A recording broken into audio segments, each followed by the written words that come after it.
ओम श्री राधा कृष्णाभ्याम नमः।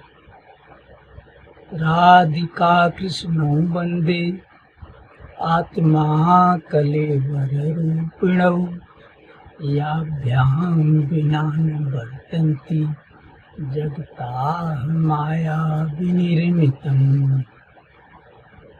प्यारे सज्जनों, पिछले दिनों मैंने आप लोगों को भगवत गीता बिरहा में गा करके 18वां अध्याय सुनाया था और उसके भी पहले अपनी स्वरचित पुस्तक श्री कृष्णचरितमानस से कथाएं निकाल के आप लोगों को सुनाई थी। अब मैंने सोचा है कि इस ग्रंथ से शिक्षाप्रद बातें ढूंढ करके आप लोगों को सुनाएं, जिससे कुछ ज्ञान हासिल हो और साथ ही साथ भगवत चर्चा भी हो। वैसे तो भगवत चर्चा ही मेरा अपना लक्ष्य है, पर उससे शिक्षा मिलना ये उसका बाय प्रोडक्ट है। तो इस बात के दौरान आज हम इस शिक्षा पर प्रकाश डालेंगे कि होनी के ही रहे हरि इच्छा बलवान। जो होनिहार होता है, जिसको होनी कहते हैं, जिसे भगवान की इच्छा कहते हैं, वो हर हालत में होके रहता है। उसमें बाधा डालने वाला बाधा डाल के कभी सफल नहीं हो पाता। किसी भी प्रकार से होनिहार को टाला नहीं जा सकता। ये एक परम सत्य है और इस परम सत्य को बताने के लिए दृष्टांत के तौर पे हम आज भगवान श्री कृष्ण के तमाम चरित्रों में से उनके प्रथम विवाह, जो उन्होंने माता रुक्मिणी के साथ किया था, उसकी चर्चा करेंगे। रुक्मिणी जी विदर्भ देश के महाराजा भीष्मक की पुत्री थी। वैसे वो वैकुंठाधिपति भगवान नारायण की शाश्वत प्रिया महालक्ष्मी है।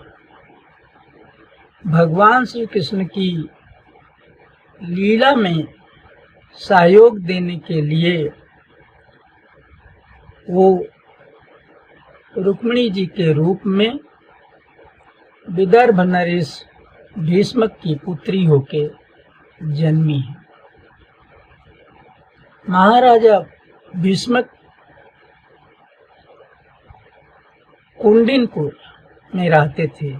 कुंडिनपुर उनके देश की राजधानी थी। राजा भीष्मक के पुत्र भी कई थे, जिनमें सबसे बड़ा पुत्र रुक्मी था। ध्यान से सुनिए, रुक्मी और रुक्मिणी दोनों में अंतर है। रुक्मी बेटे का नाम था और रुक्मिणी उनकी बिटिया का नाम था।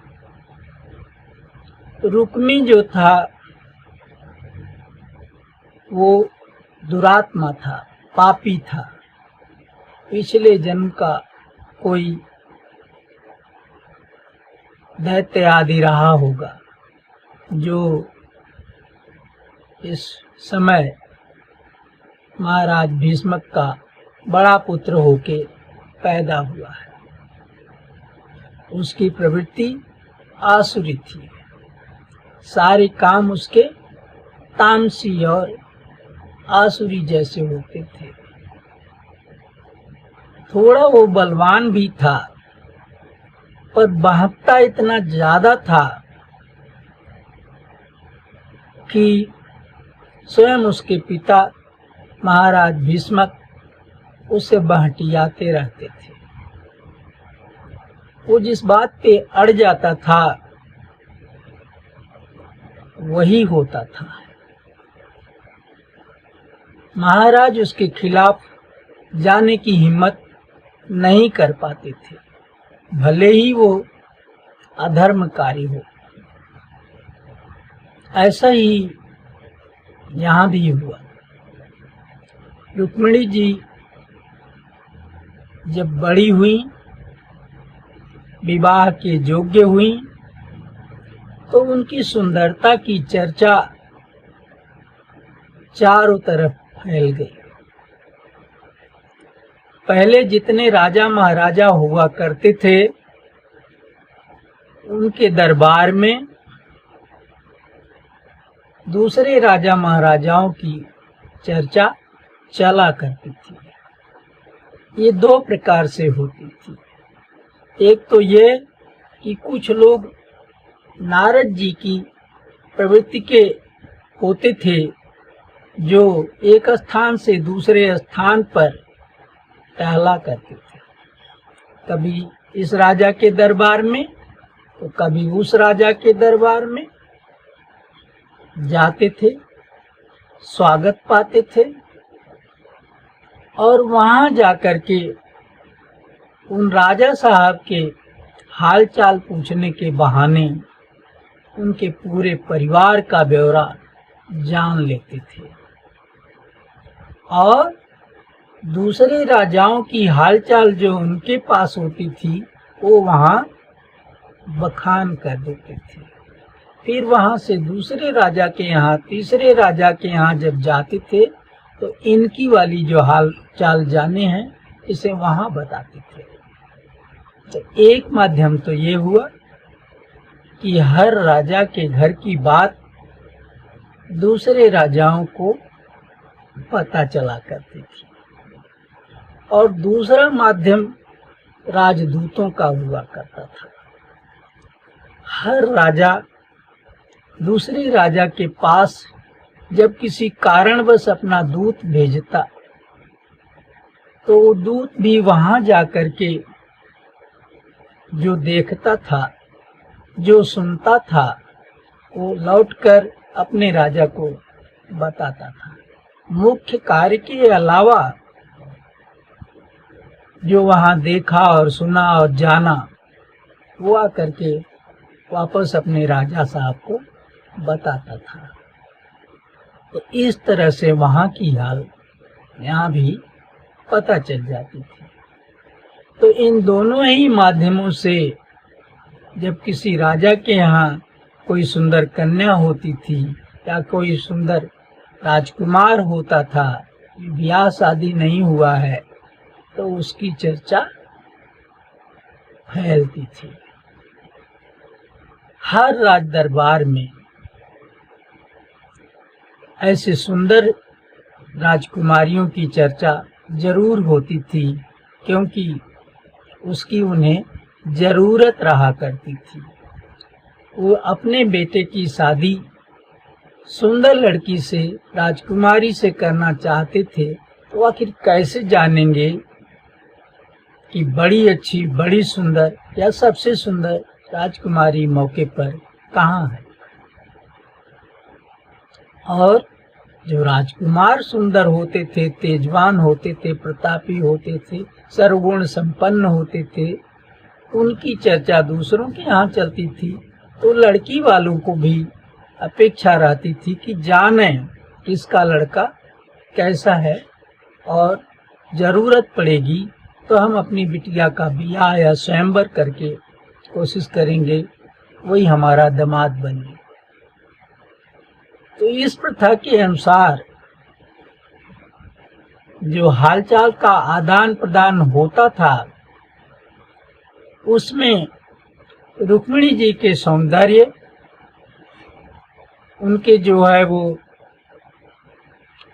रूप रंग गुण की चर्चा सब जगह फैल गई थी। सभी राजा जिनके राजकुमार था ब्याह लायक, तो सब चाहते थे कि रुक्मिणी हमारे बेटे लाए ब्याह उठती, हमारी बहू बन जाती तो बड़ा सुंदर था। और इस तरह से द्वारकापुरी में महाराज उग्रसेन के दरबार में भी रुक्मिणी जी के रूप लावण्य और गुण की चर्चा हुई थी, जिसे जानकर स्वयं भगवान श्री कृष्ण, जो उनके शाश्वत पति ही हैं, इस समय नरलीला कर रहे हैं, वो भी ये चाहने लगे कि रुक्मिणी हमें पत्नी के रूप में प्राप्त हो जाती तो बड़ा अच्छा था। साथ ही महाराज भीष्मक के दरबार में भी लोग आके दूसरे राजकुमारों की राजकुमारियों की चर्चा करते थे, तो यहाँ के उनके बेटवा बिटिया भी उसे सुनते थे। तो इनके दरबार में भगवान श्री कृष्ण के रूप लावण्य बल विक्रम पौरुष ऐश्वर्य का बखान होता था, जिसे सुनकर के सब लोग जानकारी करते थे। देवर्षि नारद ने आकर के स्वयं उनके रूप गुण बल विक्रम वैभव ऐश्वर्य का बखान किया था, और उसे सुनकर के रुक्मिणी जी उन पर मन ही मन मोहित हो गई थी। उन्होंने मन ही मन उन्हें अपना पति मान लिया था और ये भावना बना ली थी कि मेरा ब्याह हो तो यदुवंशी भगवान श्री कृष्ण से हो। लेकिन वो अगड़ के इसमें क्या कर सकते थे? केवल भगवान से विनती करना, मन ही मन प्रार्थना करना, इच्छा रखना, यही उनके बस में था।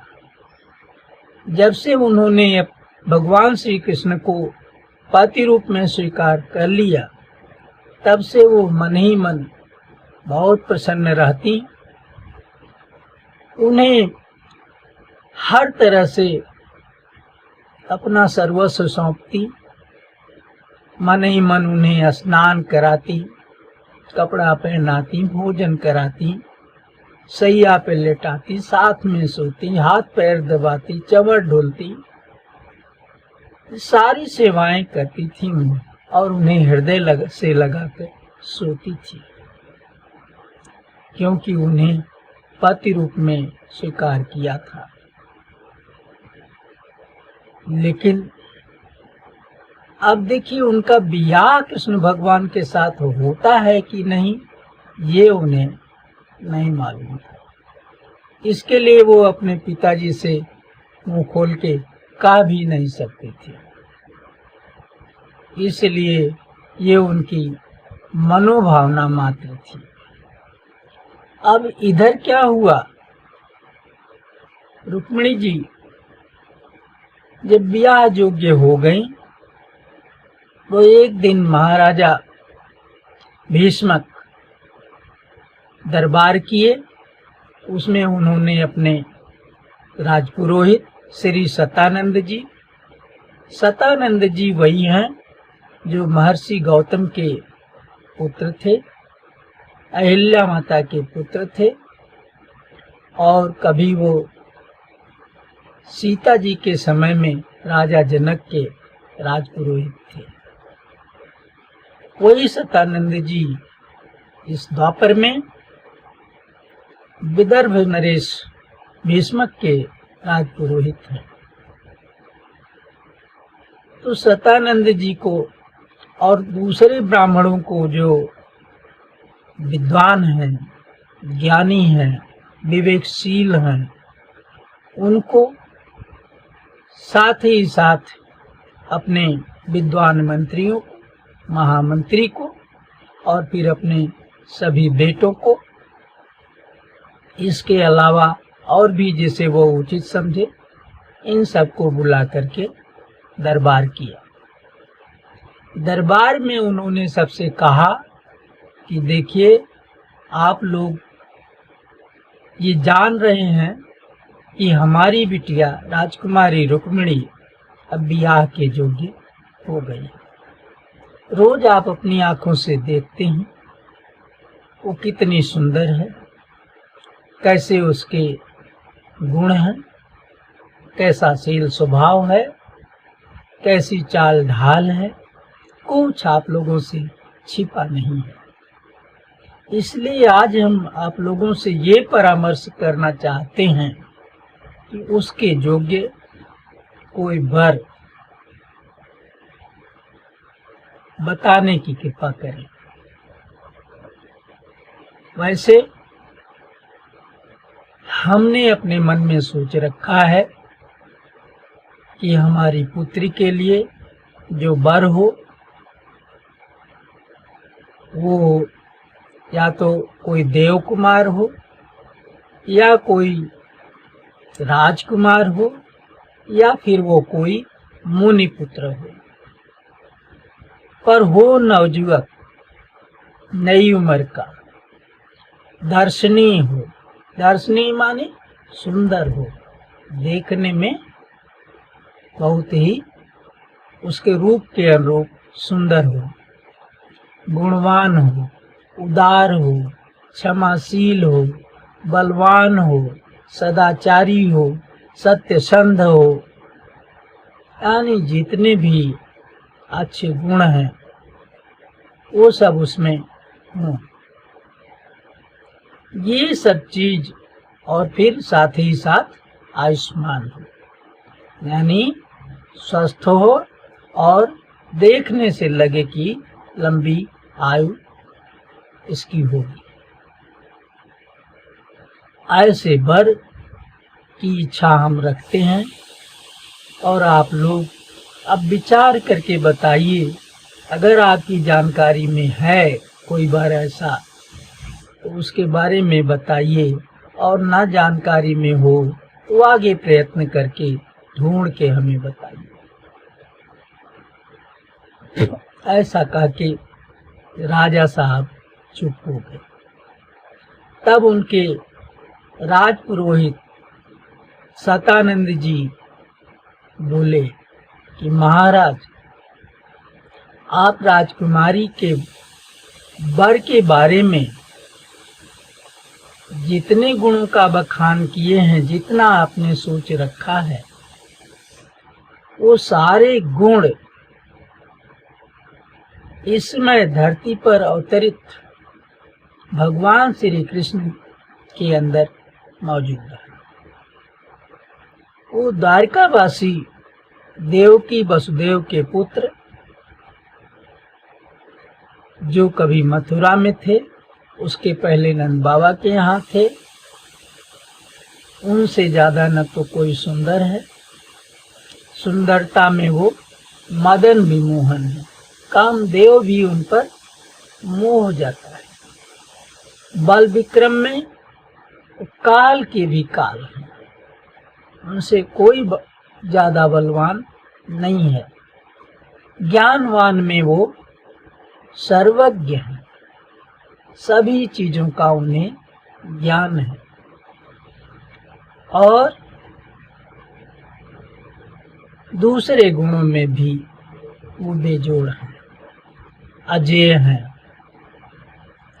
तो ऐसे भगवान श्री कृष्ण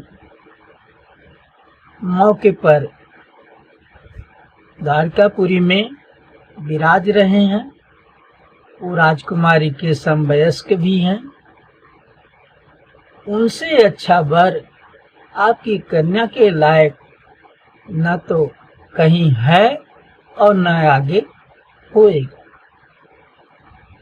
इसलिए हमारी राय है कि आप जो है वो रुक्मिणी जी का हाथ उन्हीं वासुदेव श्री कृष्ण के हाथ में दीजिए। हे राजन, वो वैकुंठाधिपति भगवान नारायण के अवतार हैं। क्यों ऐसा कहा उन्होंने?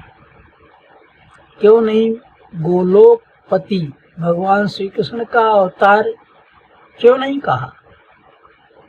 क्यों नारायण का अवतार बताया? इसके पीछे भी राज है सज्जनों। राज ये है कि रुक्मिणी जी महालक्ष्मी के अवतार हैं और महालक्ष्मी भगवान नारायण की पत्नी है।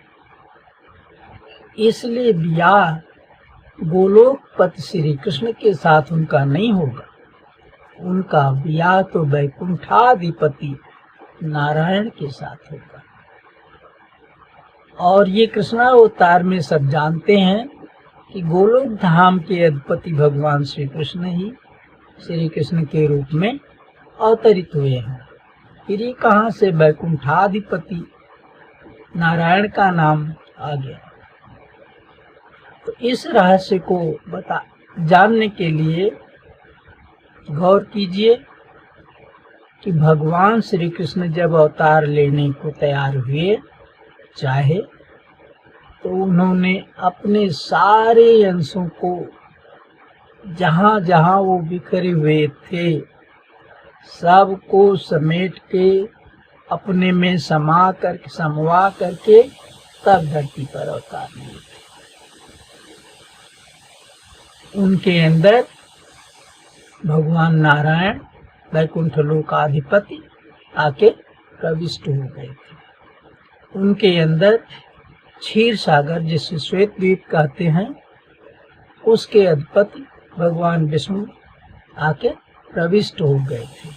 भगवान श्री राम आके प्रविष्ट हो गए थे। नरसिंह भगवान आके प्रविष्ट हो गए थे। नर नारायण में से नारायण जो थे वो आके प्रविष्ट हो गए थे। यज्ञ भगवान भी आके उनके अंदर प्रविष्ट हो गए थे। यानी अपने किसी भी अंश को कहीं उन्होंने छोड़ नहीं रखा था। सब जगह से समेट करके वो लोग धाम में ही उन्होंने पहले अपने अंदर प्रविष्ट करा लिया और तब इसके बाद धरती पर वो अवतार है। इसीलिए वो परिपूर्णतम ब्रह्म कहे जाते हैं। परिपूर्णतम का अर्थ होता है कि जैसे कोई बर्तन हो, तमाम सारे बर्तन हो, लेकिन वो बर्तन जिसके अंदर सारे बर्तन अमा जाए वो सबसे बड़का बर्तन ही परिपूर्णतम कहा जाएगा। वो किसी बर्तन में खुद नहीं अमा सकता। सारे बर्तन उसमें तो अमा जाएंगे, समा जाएंगे, लेकिन वो स्वयं किसी दूसरे में अमा नहीं सकता क्योंकि वो सबसे बड़ा है। बड़ी परात ले लीजिए, बहुत बड़ी परात, सबसे बड़ी, उसे नीचे रखिए, फिर उससे छोटी, फिर उससे छोटी, फिर हांडा बटला सब डालते चले जाइए, वो सब उस बड़ी परात में आ गए। लेकिन उनको सबको निकाल करके उस बड़ी परात को किसी बर्तन में डालना चाहें, चाहे हांडा में, चाहे दूसरी परात में, चाहे जहां, तो उसमें नहीं समाएगी। उसी तरह से भगवान श्री कृष्ण सबसे बड़े हैं, वो किसी दूसरे अंश में नहीं समा सकते। बाकी सब उनके अंश हैं और उनके जितने अंश हैं उनके अंदर समा सकते हैं। इसीलिए उन्हें परिपूर्णतम ब्रह्म कहा जाता है। अब यहाँ एक विशेष बात आप लोग और जान लीजिए कि भगवान श्री कृष्ण ने अपने हर रूप से अपने बराबर का दो को पैदा किया था। एक तो वैकुंठाधिपति नारायण, भगवान नारायण जो हैं वो हर माने में भगवान श्री कृष्ण के बराबर है, भले ही वो उन्हीं से पैदा हो। और दूसरा स्वयं राधा जी भगवान श्री कृष्ण के हर माने में बराबर हैं। फर्क केवल ये है कि वो नारी स्वरूप में है और वो पुरुष से। और इन दो के अलावा कोई भी भगवान श्री कृष्ण के बराबर नहीं है। सब उनसे छोटा है, सब उनमें आ सकता है, लेकिन वो किसी में नहीं आ सकता। अब ये बात क्लियर हो गई। अब लीजिए, वो धरती पर जब अवतार लिए तो ब्याह उनके साथ होएगा। अगर रुक्मिणी जी का या महालक्ष्मी कहिए तो हो तो गया ब्याह गोलोकपति के साथ। कैसे कहा जाएगा कि वो वैकुंठाधिपति भगवान नारायण के साथ हुआ? एक बहुत ही गोपनीय रहस्य है, सब लोग इसको नहीं जानते, इसलिए इसे जान लीजिए। मैं बता रहा हूं कि भगवान श्री कृष्ण प्रेम अवतार कहे जाते हैं। वो प्रेम लीला के अलावा मार काट की लीला नहीं करते, कभी नहीं करते। दुष्टों का संहार भगवान कृष्ण के हाथ से नहीं होता, क्योंकि वो प्रेम अवतार है। वो हमेशा किशोर अवस्था के रहते हैं और नवल किशोर, और प्रेम लीला ही करते हैं। रास रचना गोपियों के साथ, अपने सखाओं के साथ लीला करना, यही उनका काम है। तो दुष्टों का संहार कैसे हुआ? जब तक वो नंद बाबा के यहाँ थे नंदगांव में, तब तक सारे अंश उनके अंदर थे। इसलिए उन्होंने कंस द्वारा भेजे गए तमाम राक्षसों को जो मारा, अघासुर, बकासुर, पूतना, केसी, व्योमासुर, ये सब तो मारा, तो समझिए उन्होंने नहीं मारा, उनके अंदर निहित भगवान नारायण ने मारा।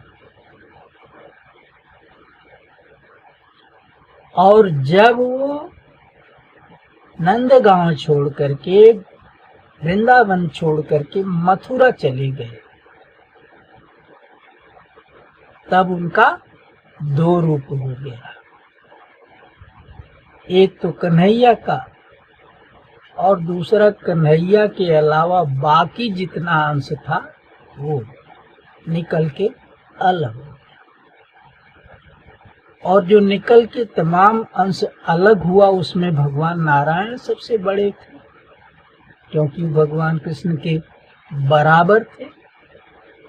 इसलिए मथुरा में और द्वारिकापुरी में भगवान नारायण और भगवान विष्णु, भगवान राम, भगवान नृसिंह, भगवान नर नारायण वाले नारायण और भगवान यज्ञ, ये सब जो है वो गए। लेकिन भगवान श्री कृष्ण, जिसे कन्हैया कहते हैं, जिसे मुरलीधर कहते हैं, जो प्रेम अवतार हैं, वो जो है वो वृंदावन या नंदगांव छोड़ के नहीं गए। इसके बारे में ये जान लीजिए कि कभी उन्होंने अपनी प्रेमिकाओं, गोपिकाओं को ये वरदान दिया था, उन पर द्रवित होकर के ये वरदान दिया था कि मैं वृंदावन छोड़ के एक कदम भी बाहर नहीं जाऊंगा, एक कदम भी वृंदावन के बाहर नहीं जाऊंगा। वृंदावनम परित्यज्य पादमेकम न गच्छति। वृंदावन छोड़ के वो एक कदम भी आगे जब नहीं जाते तो मथुरा और द्वारिका कैसे जाएंगे? ये रहस्य रह गया, कोई इसे नहीं जानता था। भगवान जानते थे या उनकी जोगमाया जानते थे। लेकिन राधा जी से उनका वियोग होने का जो श्राप था श्री दामा का, वो भी पूरा होना था। इसलिए वो थे तो वृंदावन में अपने रूप में, पर वो प्रत्यक्ष नहीं दिखाई देते थे वहां पर। राधा जी से तो कभी भी नहीं मिलते थे। उनको वरदान दिए थे कि हम सपने में मिलेंगे, और बाकी ब्रजवासियों को प्रत्यक्ष भी मिल जाते थे और अप्रत्यक्ष भी मिलते थे। लेकिन अपनी जोग माया के बल से उनकी स्मृति को इस ढंग से कर दिए थे कि वो मिल भी लेते थे, गले भी लगा लेते थे, बतिया भी लेते थे। इसके बाद फिर भूल जाते थे कि कौन हमसे मिला था, वो कौन है जो मिला था, क्या बातें हुई, ये सब दिमाग से निकल जाता था।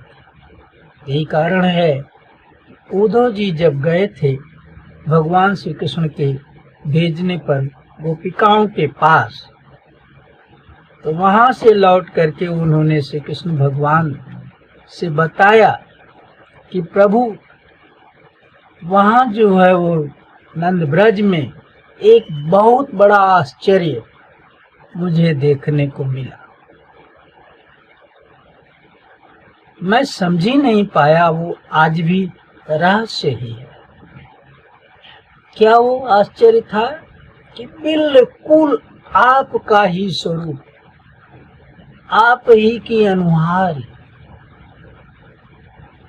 हर तरह से कहीं से कटने लायक नहीं। वहां एक किशोर बालक रहता है, वो सबसे मिलता था, कहीं गली में, कहीं वृंदावन में, कहीं गांव में। मुझको भी दिखाई देता था कि वे बालक कौन है, ये तो जैसे हमारे स्वामी श्री कृष्ण है। मैं कदम लंबा करके उससे मिलने की कोशिश करता था, देखने की कोशिश करता था कि देखूं ये कौन है और पूछूं, लेकिन तब तक वो आगे बढ़ जाता था। मैं कितना भी तेज चलूं उसको पकड़ नहीं पाता था। और वो जिससे मिला है, मैं देख रहा हूं कि उसके गले लगा है, उससे बतियाया है। उस व्यक्ति से जब पूछता था कि भाई ये कौन थे जिससे आप अभी भेंटे हो, बतियाए हो, ये कौन थे, तो वो कहता था अरे तुम्हारा दिमाग तो नहीं खराब है, कहाँ मैं किससे मिला, किसको गले लगाया, ऐसे कह के मुझे ही चूतिया बना देता। और एक नहीं, ऐसे कई लोग मेरे साथ पेश आए, फिर मैंने पूछना ही बंद कर दिया।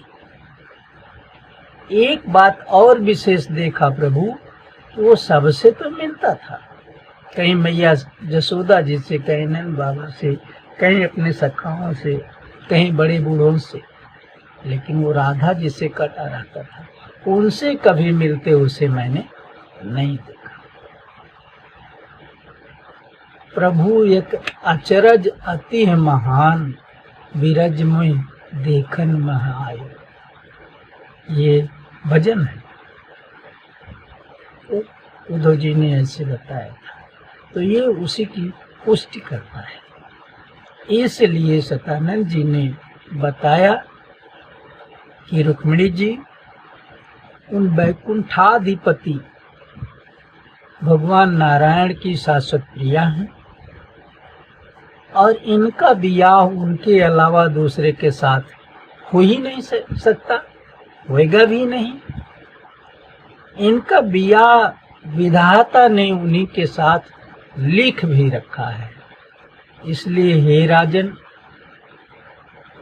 मेरी राय यही है कि आप ब्राह्मण भेज करके द्वारकापुरी में अपने मंतव्य से, अपने इरादे से भगवान श्री कृष्ण को अवगत करा दीजिए। ये बता दीजिए कि हम अपनी बिटिया राजकुमारी रुक्मिणी का हाथ आपको देना चाहते हैं, और फिर जितने जल्दी हो सके सुंदर लगन और साहित्य विचरवा करके उन्हें यहाँ बुला लीजिए और अपनी कन्या का कन्यादान कर दीजिए।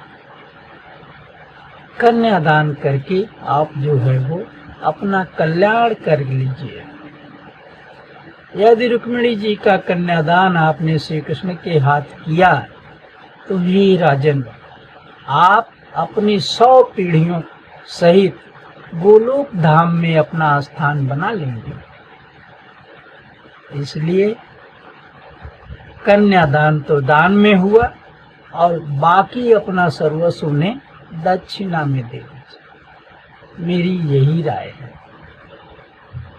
इस राय पर सारी दरबारी प्रसन्न मन से एक मत से हामी भर दी।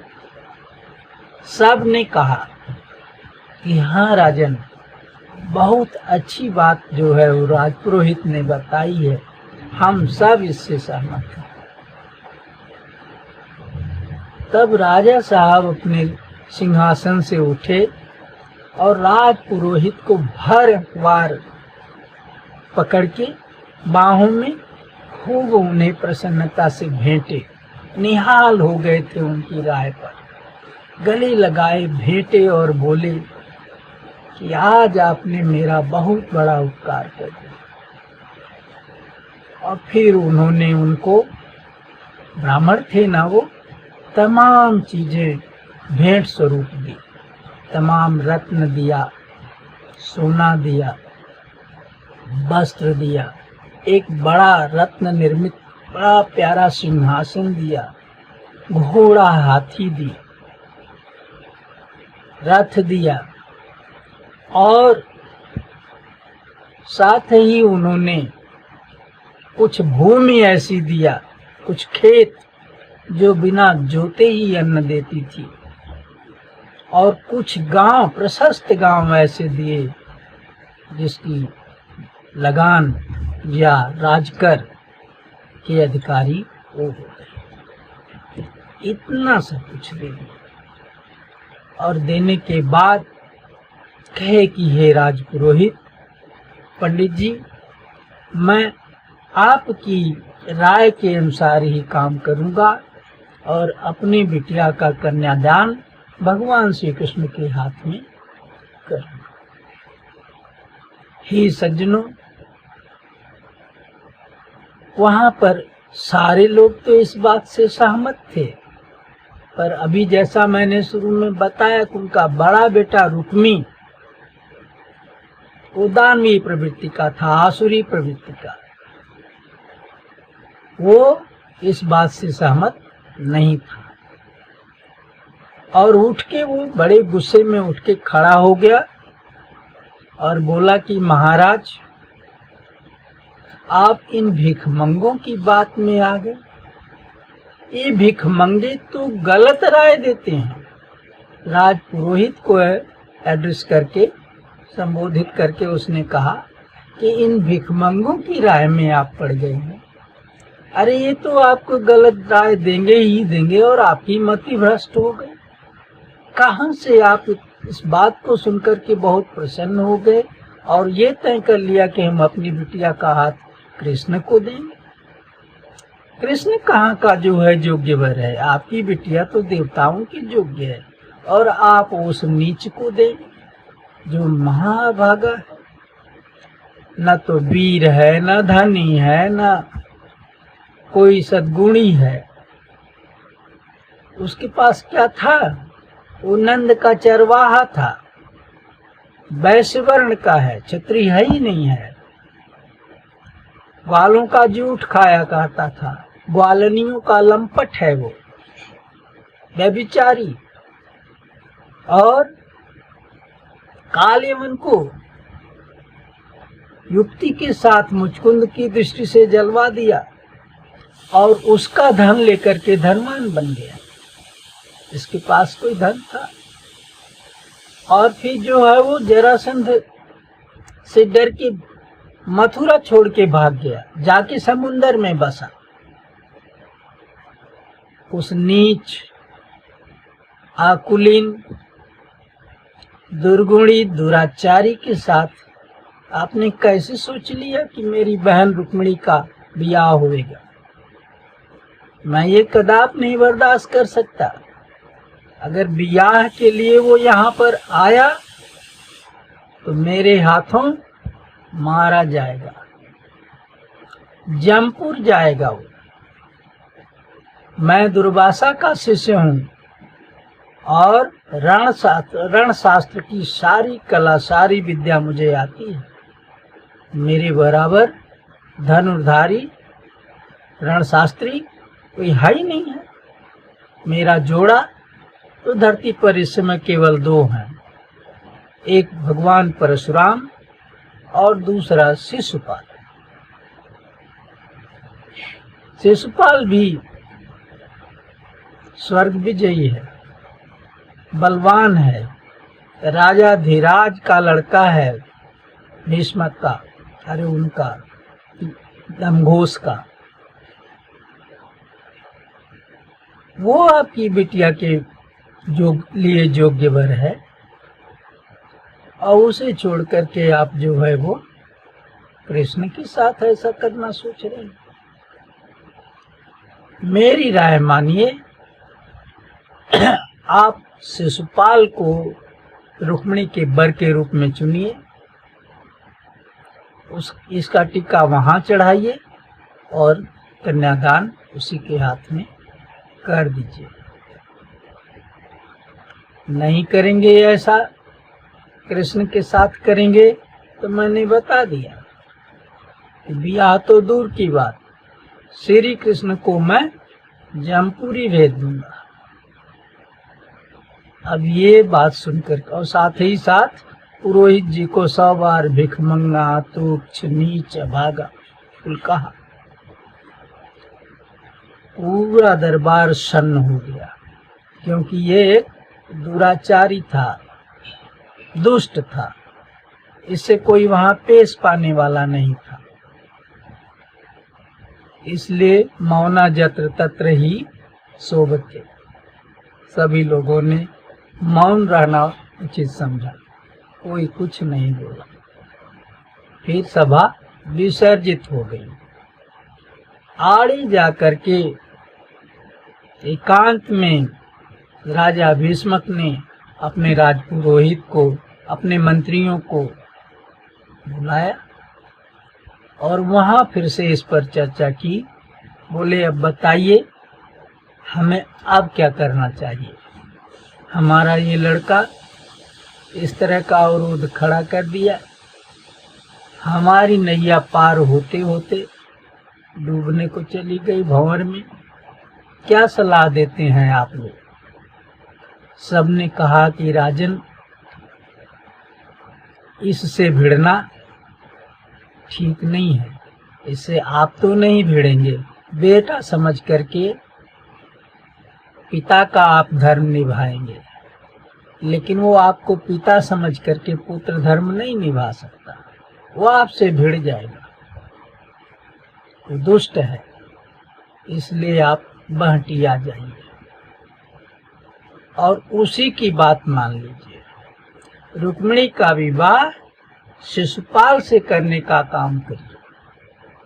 केवल एक बात दिमाग में रखिए कि जब विधाता ने लिख रखा है कि रुक्मिणी का विवाह श्री कृष्ण से होगा, और वैसे भी ये दोनों एक दूसरे के शाश्वत पत्नी हैं, तो देखिए विधि की लेखनी कैसे काम करती है। होएगा तो वही, शिशुपाल फिशपाल से ब्याह नहीं होगा।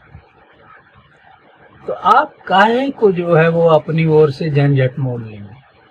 आप राजकुमार रुक्मी के कहे हुए बातों के अनुसार काम करिए और देखते जाइए कि भाभी काम कैसे करती है। यही अंत में निर्णय हुआ और महाराज भीष्मक ने एक पत्र लिख करके एक ब्राह्मण के हाथ से चेदि नरेश भीष्मक के पास भेजा।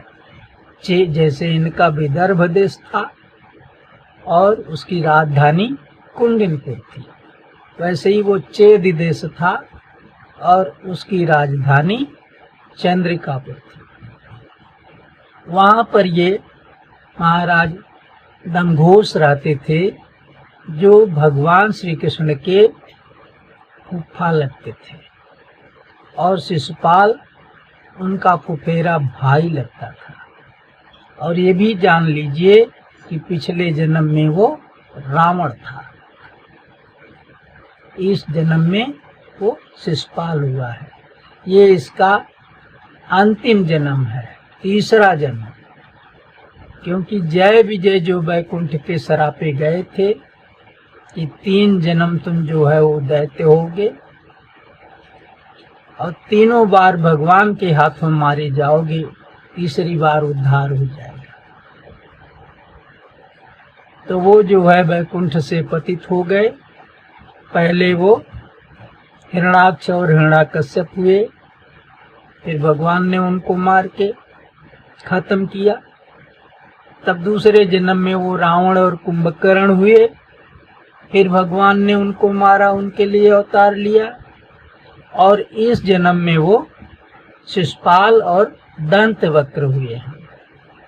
दंतवक्र भी इनका फुफेरा भाई था भगवान श्री कृष्ण का।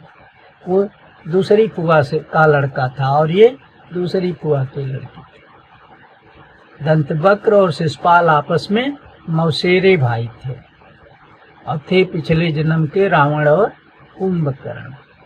भगवान कृष्ण के हाथों इनका उद्धार होना है अब की बार, और होएगा भी। इसलिए ये शिशुपाल जो था, जब पिछले जन्म का रावण था, तो कहाँ से ये सद्बुद्धि का होएगा, विवेकशील कैसे होगा, सदाचारी कैसे होगा। ये तो दुष्टात्मा था, दुराचारी था। तो इसके जो है पिता थे राजा दमघोष,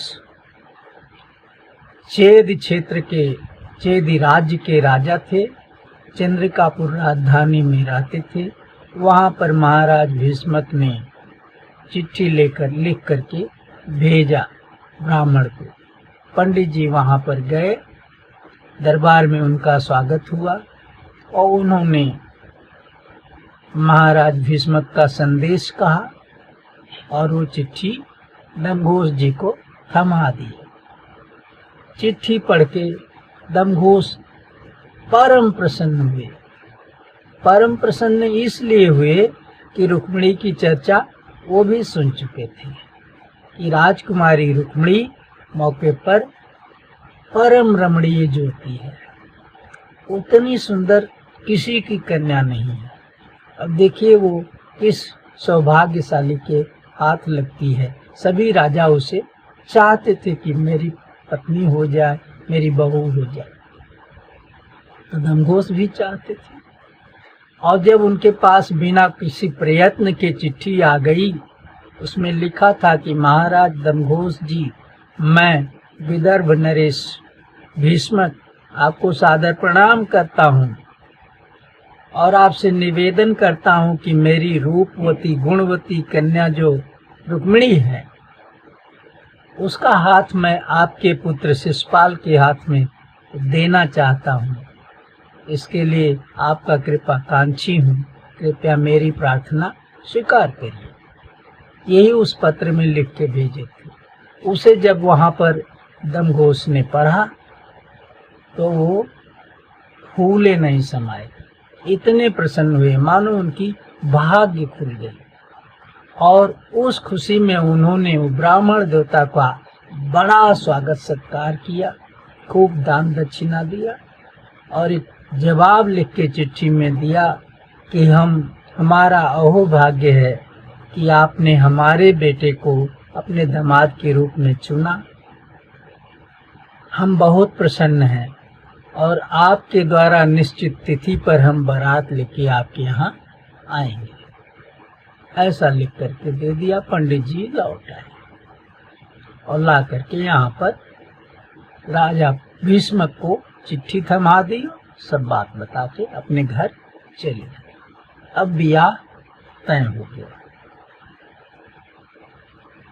और उधर रुक्मिणी जी जब सुनी थी कि मेरे पिता मेरा हाथ भगवान श्री कृष्ण को देना चाहते हैं, तो बहुत प्रसन्न हुई थी, क्योंकि वो मन से श्री कृष्ण को पति रूप में वरण कर लिया था पहले ही से। वही चाह रही थी और वही मनोरथ फलित होता जब दिखाई दिया, मारे प्रसन्नता के झूम के नाच उठी। फूल ही नहीं समाई थी। अहो भाग्य है हमारा, क्या भगवान ने संजोग भिड़ाया कि जो है वो सारा काम बन गया। लेकिन कुछ ही देर बाद फिर उसने सुना कि अरे भगवान कृष्ण के साथ मेरा ब्याह नहीं होना है, मेरा ब्याह तो छेद नरेश दमघोष के पुत्र शिशुपाल से होएगा। और दिन ठिकान भी धर उठा कि फला दिन ब्याह होएगा। अब वो बेचारी जैसे दुख के समुद्र में ढकेल उठी। बहुत ही कष्ट हुआ, बड़ी ही पीड़ा हुई, जिसकी उस व्यथा का वर्णन नहीं कर मिलता। लेकिन वो कन्या है, सुसंस्कृत कन्या है, कुलीन कन्या है। आज की दुष्ट कन्याओं की तरह नहीं है कि वो कोर्ट मैरिज कर ले।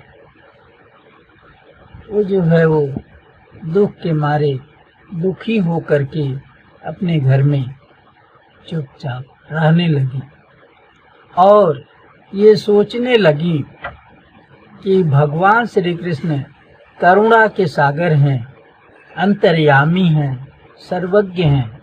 मेरे मन की बात वो जरूर जानते होंगे। हो सकता है मुझ पर कृपा करके मेरी नैया इस भंवर से निकाल लें, मेरा हाथ वही ग्रहण कर लें। इसलिए ये हृदय में आशा लिए हुए घर में रहती थी, किसी से कुछ बताती नहीं थी, पोल भी नहीं खोलती थी कि हमारे साथ क्या भावना है, क्या होना है, क्या हम सोच रही हैं।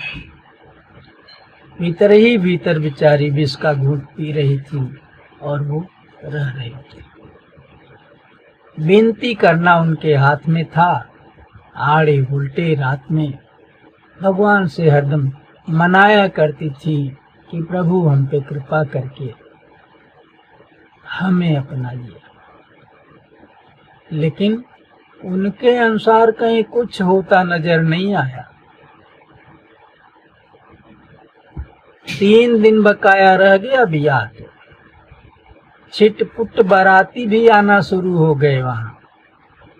और जो जितनी तैयारी हुई थी बारातियों के टिकाने उकाने के लिए, वो अलग अलग शिविर में यथायोग्य टिकाई जाने लगे। उनका स्वागत सत्कार होने लगा। तब वो बहुत दुखी हुई। अब इस बात को थोड़ा यहीं छोड़ करके चलते हैं शिशुपाल के यहाँ। शिशुपाल का जिस दिन से दिन धर उठा कि ब्याह रुक्मिणी के साथ होएगा, उसी दिन से सारे जो है वो मंगल कार्य, सारे कर्मठ समय समय पर होना शुरू हो। जो भी वेद विधान से ब्याह के कर्मठ हैं वो वहां पर होने शुरू हो गए।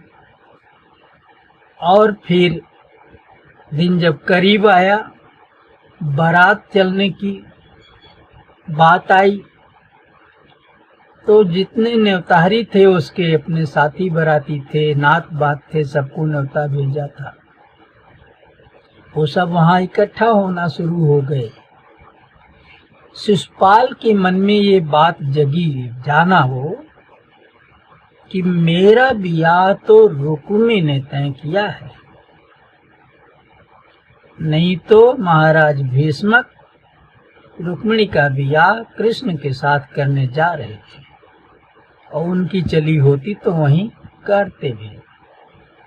लेकिन ये तो जो है रुक्मी ने रोक करके मेरे साथ वो ब्याह तय कर दिया।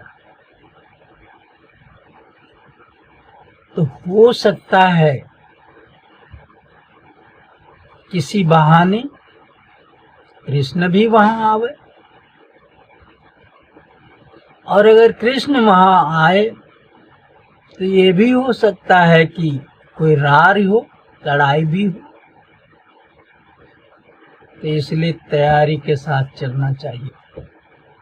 तब उसने अपने मित्रों के यहाँ दूत भेज भेज के कहवा दिया कि देखो भाई, ऐसी बात है, इसलिए बारात करने चलना है तो हाथ झुलाते हुए अकेले नहीं चलना है, या 2-4 ठो साथी बाराती लेके नहीं चलना। पूरी सेना सहित कमरबंद होके आइए, वहां कृष्ण से लड़ाई भी करनी पड़ सकती है, इसलिए पूरी तैयारी के साथ आइए।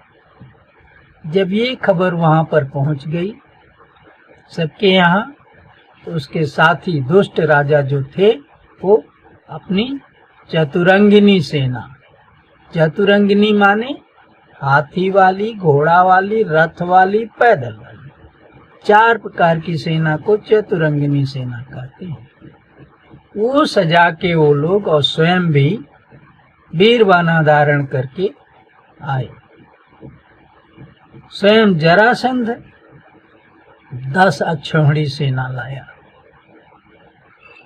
और पौंड्रक 2 अक्षौहिणी सेना लाया, विदुरथ 3 अक्षौहिणी सेना लाया, दंतवक्र 5 अक्षौहिणी सेना लाया, और साल्व भी आया था। उसकी चर्चा नहीं है कि वो कितनी सेना लाया। ये सब अपनी सेनाएं ले लेके पहले शिशुपाल के यहाँ आए, फिर बारात जिस दिन चलनी थी उस दिन बाजा बजाते हुए पूरी सेना के साथ कुंडिनपुर के लिए रवाना हुए। अरे 18 ही अक्षौहिणी सेना महाभारत में इकट्ठा हुई थी, 7 पांडव की ओर से, 11 कौरव की ओर से। सो आज तक सब जगह विख्यात है कि महाभारत था, यानी बहुत बड़ा युद्ध था। मुझे लगता है जैसे उससे कोई बड़ा युद्ध नहीं हुआ, उतनी बड़ी सेनाएं ही इकट्ठा नहीं हुई। और यहाँ तो जोड़ने पर 20 अक्षौहिणी इन्हीं की हो गई, सालों की कुछ हुई होगी वो निश्चित नहीं है। और स्वयं शिशुपाल की सेना, उसकी भी 10 अक्षौहिणी से कम नहीं रही होगी। तो 30-35 अक्षौहिणी सेना की बारात आई थी। 10 योजन की जगह घेरती थी जिस समय वो चलती थी। 10 योजन माने 40 कोस, 40 कोस माने 120 किलोमीटर। इतना भारी एरिया उस सेना से घिर जाता था। तो वो सेना यहाँ पर आई, और महाराजा भीष्मक, इनके पास भी जगह की कमी नहीं थी, धन दौलत भी पर्याप्त था। जिसके घर पे महालक्ष्मी अवतार लिए हों उसे धन दौलत की क्या घाटा है। खूब अच्छी व्यवस्था की थी, खूब बड़े बड़े शिविर बनाए थे दूर दूर, सेना अलग टिकी जाके और राजाओं को शिविरों में टिकाया। आने पर अगवानी करते थे, स्वागत सत्कार करते थे, खिलाते पिलाते थे, फिर उनको उपहार देते थे, वस्त्र देते थे, गहना होना देते थे और फिर ले जाकर के उचित शिविर में ठहरा देते थे। इस तरह से बारात जो है वो कुंडिनपुर पहुंच गई। अब रुक्मिणी जी का जो है हृदय धक धक धक धक करने लगा, भीतर ही भीतर रोने लगा। निराशा के बादल चारों तरफ से छा गए। वो बेचारी सोच ही नहीं पा रही थी कि मैं क्या करूं, कैसे कन्हैया मुझको मिले पति के रूप में। ये तो यहाँ आ गए, सारा काम हो रहा है, मंडप छाया गया, ब्याह का तैयार हुआ और शादी सामान के सामान सब धो ढो के वहां पहुंचाए जा रहे हैं। गीत गौनई समय समय पर आज हफ्ता भर से हो रही है, तरह तरह के कर्मठ हो रहे हैं। अब मेरा क्या होगा, मैं जो सोच रही हूँ उसका तो कहीं कुछ अता पता नहीं है। तब रुक्मिणी जी को प्रेरणा हुई कि भगवान श्री कृष्ण जिसे आपने पति रूप में वर्ण किया है उसी की शरण गो। वो शरणागत वत्सल हैं, अपने शरणागत को अपने प्राण से भी ज्यादा कीमत देते हैं। उसके लिए वो कुछ भी कर सकते हैं। देखो ना, नंद बाबा के यहाँ आग पी गए थे 2 बार। काली नाग को भगाने के लिए उस दाह में कूद गए थे जिसके पास खड़ा होने वाला उसकी वायु में सांस लेने मात्र से मर जाता था।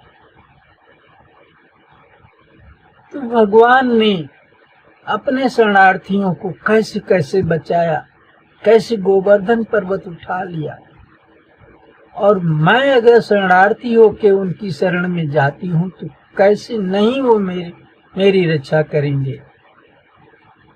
ऐसा मन में आया, साहस बंधा और उन्होंने एक कागज कलम लेकर के पत्र लिखा। पत्र में लिखा कि हे देवेश्वर, हे जोगेश्वर, हे प्रकृति परे पुरुषोत्तम, भगवान श्री कृष्ण, देवकी नंदन, वसुदेव नंदन, मैं कुंडितपुर से रुक्मिणी भीष्मक जी की पुत्री आपको पत्र लिख रही हूँ। आपके श्री चरणों में सादर प्रणाम कर रही हूँ और आपसे प्रार्थना कर रही हूँ कि नारद जी के मुंह से आपके रूप, रंग, गुण, वैभव, बल, विक्रम का बखान सुन करके मैं आपके ऊपर मोहित हो गई और मन ही मन आपको पति रूप में वर्ण कर लिया। अब मैं आपकी बामांगी हूँ, ऐसा मैं समझती हूँ, अपने को आपकी पत्नी समझती हूँ। और इस तरह से आपको अभी इसकी सूचना भी नहीं है और मेरे भाई ने मेरे पिता की बात काट करके मेरा ब्याह शिशुपाल लाए तय कर दिया है। उसकी बारात भी यहाँ पर आ गई है। अब तक मैं सोचती थी कि शायद प्रभु की कृपा हो, कुछ न कुछ मेरे अनुसार हो, लेकिन ऐसा कुछ नहीं हुआ। तो अंत में आपकी शरण में आकर के ये विनय पत्रिका लिख रही हूँ। आप दया निधान हैं, आप अजेय हैं, आपका कोई सानी नहीं है, बल, विक्रम, पौरुष सब में। इसलिए आप अपने शरणागत को अपनाइए। हे स्वामी, यद्यपि संसार में कोई भी स्त्री ऐसी नहीं होगी जो आपके रूप लावण्य पर मुग्ध न हो, आपको पति रूप में ना चाहे। लेकिन इन सब के बावजूद भी मैंने आपको अपना पति मान लिया है। मैं आपकी शरण में हूँ। शरणागत की रक्षा करते हुए, अपने विरध की रक्षा करते हुए आप यहाँ आइए और मुझे अपने पत्नी के रूप में स्वीकार कर लीजिए। यहाँ पर आए हुए दुष्टों की सेना को तहस नहस कर दीजिए। आपका वो क्या बिगाड़ लेंगे? आप तो महाबली हैं, काल के भी काल हैं। इसलिए उनको तहस नहस करके मेरा पाणी ग्रहण कर लीजिए। मेरी आपसे यही प्रार्थना है। यदि आप ऐसा नहीं किए और शिशुपाल ने मेरा पाणी ग्रहण किया तो समझ लीजिएगा कि आप सिंह का भाग शिशुपाल सियार लेके चला गया और नगारे पर चोप दे करके। तो ये बेइज्जती आपकी होएगी और साथ ही साथ मैं उस दुष्टात्मा के साथ जीवन नहीं बिता सकती। मैं व्रत लेकर के अपना प्राण त्याग दूंगी। इसलिए बड़ी आशा के साथ, बड़े भरोसा के साथ शरणापन्न होकर के आपसे ये विनती की हूँ, मुझ पे कृपा करिए। ऐसा लिख करके उसने दस्तखत किया, पत्र बंद किया और फिर एक विश्वसनीय ब्राह्मण बुलाया और उसके चरणों पर पड़ के प्रणाम किया और बोली कि देव, आप पर बड़ा भरोसा करके मैंने आपको याद किया है। मेरे संकट की घड़ी में आप काम आइए। अपनी सारी बात उस पंडित जी को बताई और कही कि मेरी स्थिति बड़ी नाजुक है, आप मेरी बाँह कहिए, मेरी रक्षा करिए, मुझे अपने गंतव्य तक पहुंचने में मदद करिए। इसलिए आप दूत बन के द्वारकापुरी जाइए और भगवान श्री कृष्ण को मेरा संदेश कहिए, ये पत्र दीजिए। इसीलिए आपको याद की और बात गोपनीय भी रखिएगा। ऐसा कह के एक बार फिर वो उनके चरणों पे लौट गई। पंडित जी पिघल के पानी हो गए। एकदम दया उनके हृदय में उमड़ आई और उन्होंने आश्वासन देते हुए कहा कि हे राजकुमारी, धीरज मत खोइए, धीरज धारण करिए। भगवान श्री कृष्ण परम दयालु हैं, शरणागत वत्सल हैं, अवश्य ही आपको वो स्वीकार करेंगे। मैं अपनी भरसक आपकी पूरी मदद करूंगा। अच्छा, अब आप निश्चिंत होकर घर में धैर्य के साथ रहिए और मुझे आज्ञा दीजिए। द्वारकापुरी बहुत दूर है, मैं वहाँ के लिए रवाना होता हूँ। चिट्ठी लेकर के पंडित जी वहीं से चले गए और किसी तरह से ये तो वर्णन नहीं मिला कि वो किस रथ से गए, कि किस सवारी से गए, क्या गए, पर वो गए और उसी दिन शाम तक द्वारकापुरी पहुंच गए। भगवान श्री कृष्ण के महल के दरवाजे पर पहुंचे। वहाँ दरवानों से उन्होंने कहा कि आप भगवान श्री कृष्ण से जाके कहिए कि एक ब्राह्मण आपसे मिलना चाहते हैं। भगवान तो परम उदार है, ब्राह्मण भक्त हैं, ब्राह्मण उनका पूज्य है, उसकी पूजा करते हैं देवता की तरह। उन्होंने अपने दरबानों को ये पहले से कह रखा है कि ब्राह्मण को हमारे यहाँ आने पर कोई रोक नहीं है, चाहे जब आए, आज सादर उसको आने दीजिए और प्रेम से मिलिए। इसलिए उन दरबानों ने पंडित जी को देखते ही बड़े आदर से प्रणाम किया था और उनकी बात सुन करके वो अंदर भी गया। वहां जाकर के भगवान श्री कृष्ण से जब बताया, उन्होंने कहा पंडित जी को बड़े आदर के साथ तुरंत लिया आओ। वो आकर के उन्हें लिया गया। वहां महल के अंदर भगवान श्री कृष्ण रत्न सिंहासन पर आसीन थे। ये तो आप जान ही रहे हैं कि अभी भगवान श्री कृष्ण का एक भी विवाह नहीं हुआ कि कोई उनकी रानी हो, कोई पटरानी हो, कोई दासी हो, ऐसा कुछ नहीं। अभी तो वो मथुरा से आए ही थे। तो जो है एक रत्न सिंहासन पर भगवान श्री कृष्ण बैठे थे।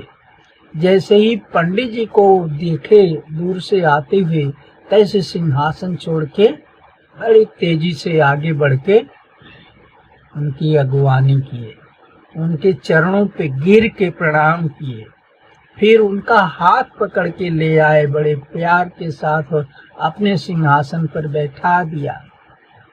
फिर जो है उनके चरणों की पूजा की, चरण पखारे, उस पे जो है वो जितने उपहार चढ़ाए जाते हैं पूजा के, वो सब चढ़ा के उनकी पूजा किए।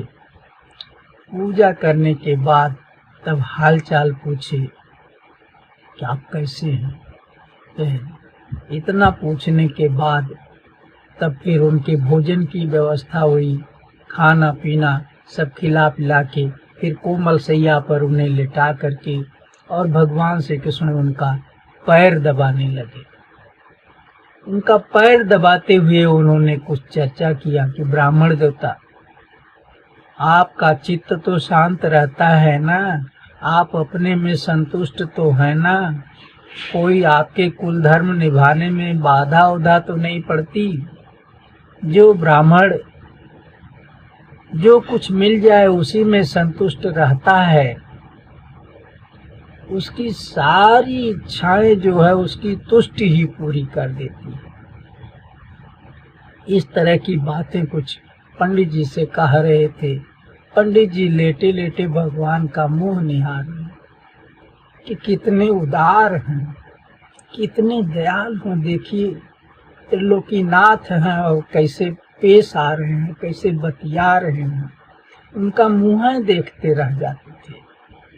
कुछ देर बतियाने के बाद फिर भगवान ने पूछा, अरे ये तो हम आपसे पूछ ही नहीं पाए कि आप कहाँ से आए हैं, आप कौन हैं, क्या प्रयोजन है आपका, बताइए, कोई गोपनीय बात तो नहीं है। तब ब्राह्मण देवता ने रुक्मिणी जी का पूरा संदेश विधिवत का सुनाया और कहा कि हे श्री कृष्ण भगवान, ये उन्होंने पत्र दिया है, इसे पढ़ लीजिए। वो पूरी तरह से आपको समर्पित हैं, आपको अपना पति मान चुकी हैं, और अगर आप उनको पत्नी रूप में स्वीकार नहीं करेंगे तो बताई हैं कि हम प्राण त्याग देंगे, शरीर सुखा देंगे व्रत रख के और मर जाएंगे। और फिर आज के तीसरे दिन यानी परसों ही ब्याह भी है, समय बहुत कम है, तो अब आप जैसा उचित समझिए वैसा करिए। फिर भगवान श्री कृष्ण ने रुक्मिणी जी का पत्र खोल के पढ़ा।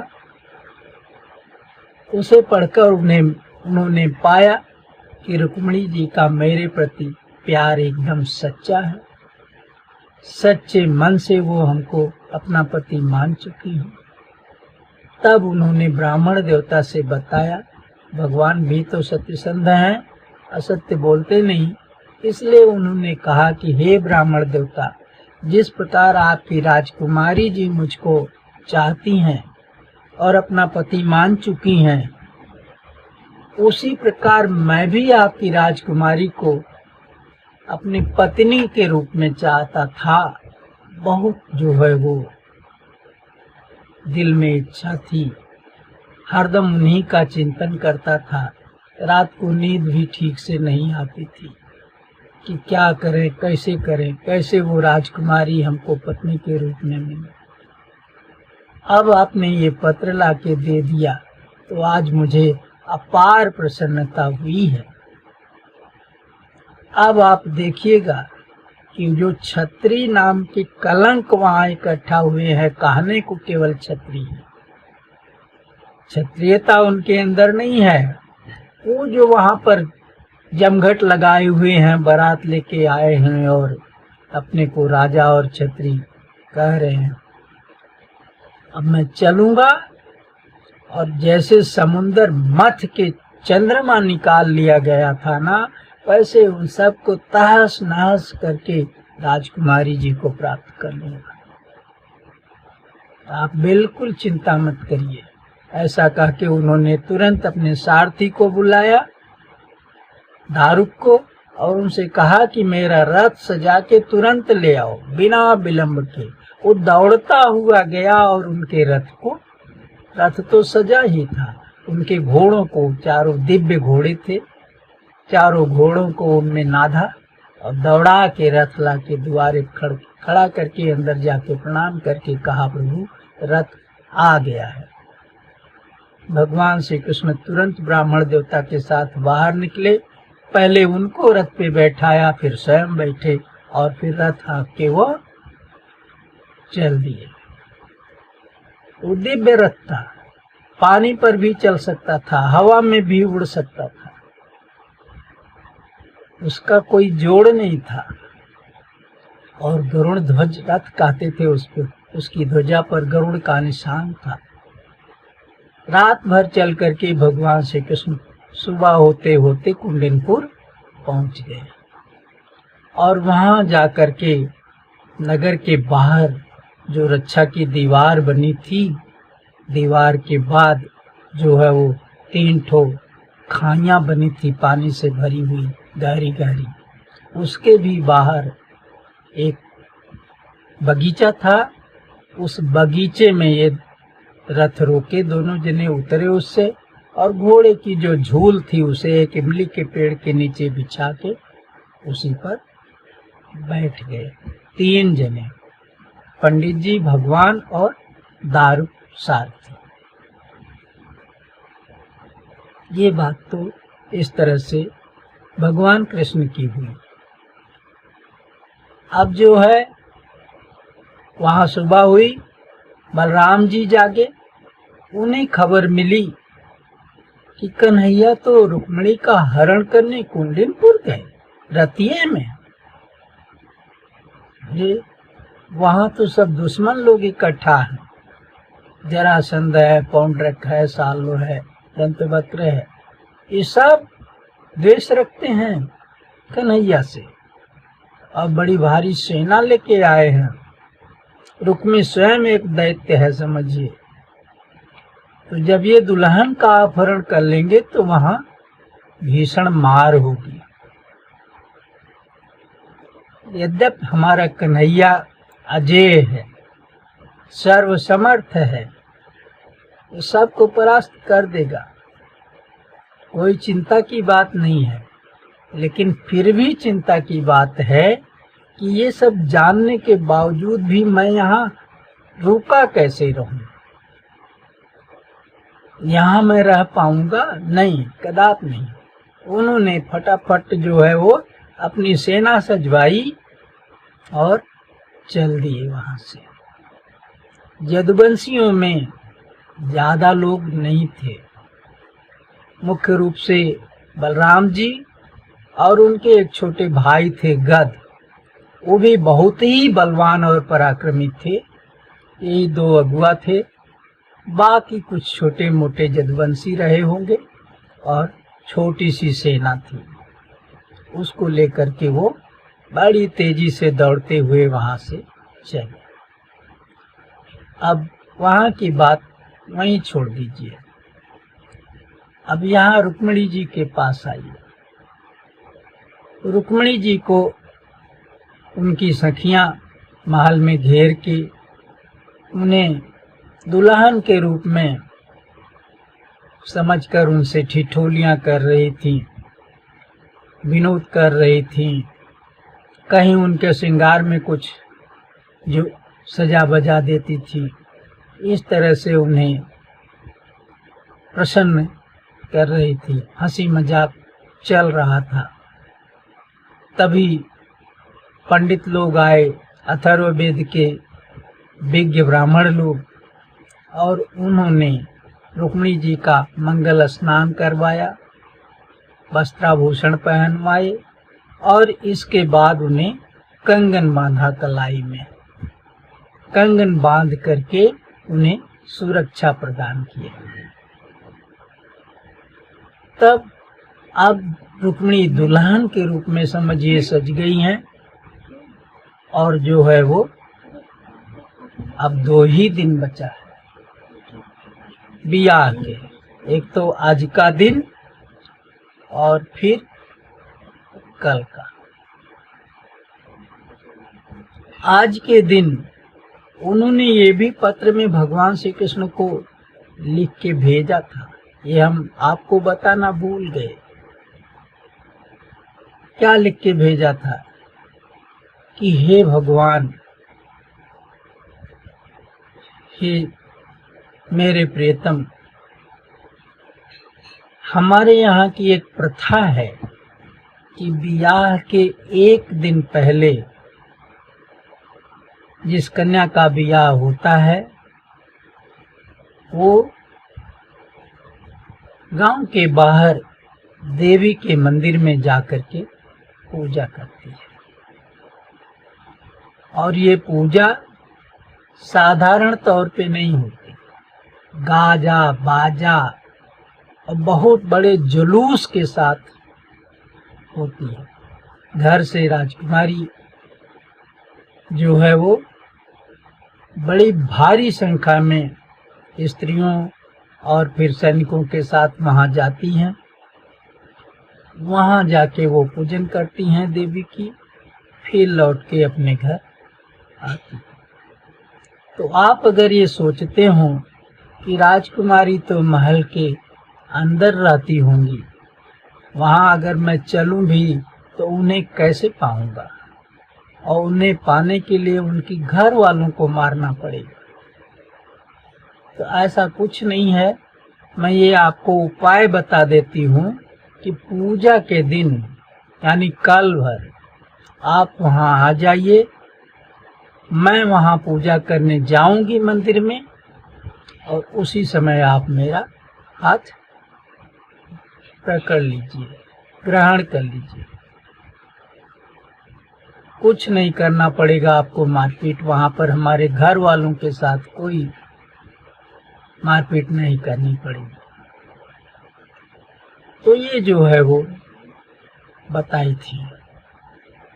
अब यहाँ जो है वो उसी पूजा की तैयारी हो रही है, वो सजाई जा रही हैं। कंगन बांधने के बाद वो छत पर गई थी, तब नहीं सजाई जा रही थी। छत पर वो भगवान श्री कृष्ण जिधर से आने वाले हैं उस राह को बार बार निहार रही है, छत पर चक्कर मार रही है। जहाँ कहीं थोड़ा शिखर ऊंचा है उस पर चढ़ कर के दूर तक रास्ता देख रही है, और बड़े ही चिंता में पड़ी हैं। अभी भी हमारे स्वामी कहीं दिखाई नहीं दे रहे। अरे स्वामी को कौन कहे, जिस पंडित जी को भेजा है वो भी अभी तक नहीं लौटे, और इतना दिन चढ़ाया, क्या होगा। बहुत ही शोक विह्वल हो गई।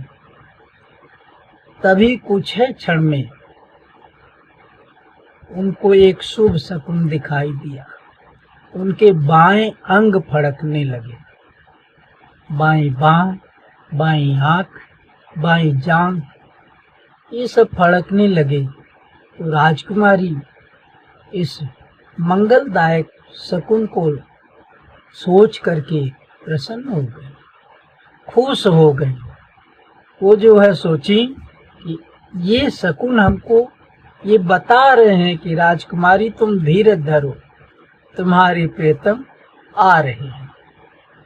और उससे वो धीरज पा भी गए।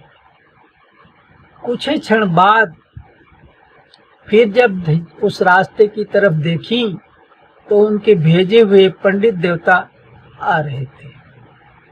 उनका मन बड़ा प्रसन्न था, डर भीर जरा से भी चेहरे पे नहीं थे, एकदम निर्भय थे। उनके इस दो लक्षण से ही इन्होंने ये समझ लिया कि हमारे प्रीतम कुंडिनपुर आ गए। नहीं तो ये लक्षण पंडित जी के चेहरे पर नहीं होते। फिर वो झटपट सीढ़ी से उतरती हुई नीचे आई। पंडित जी राजमहल में गए, एकांत में रुक्मिणी जी से मिले और उन्होंने सब संदेश बता दिया।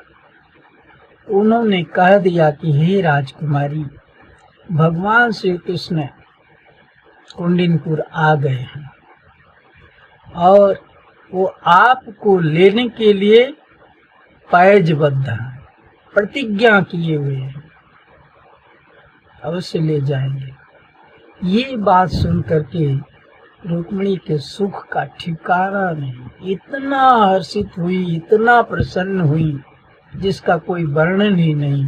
वो फाट पड़ी पंडित जी के घोड़े पर और हाथ जोड़ के कहीं, हे देव, इस खुशी में मैं आपको क्या दूं? जितना बड़ा उपकार आपने मेरा किया, इसको मैं चुका नहीं पाऊंगी, इस ऋण से उऋण नहीं हो पाऊंगी। अब मैं केवल यही आपको वचन देती हूँ कि आपका घर छोड़ के मैं कभी कहीं नहीं जाऊंगी। इसका अर्थ समझे आप? घर छोड़ के कभी कहीं नहीं जाऊंगी, इसका अर्थ ये हुआ कि रुक्मिणी जी नहीं, लक्ष्मी उनके घर से कभी कहीं नहीं जाएंगी।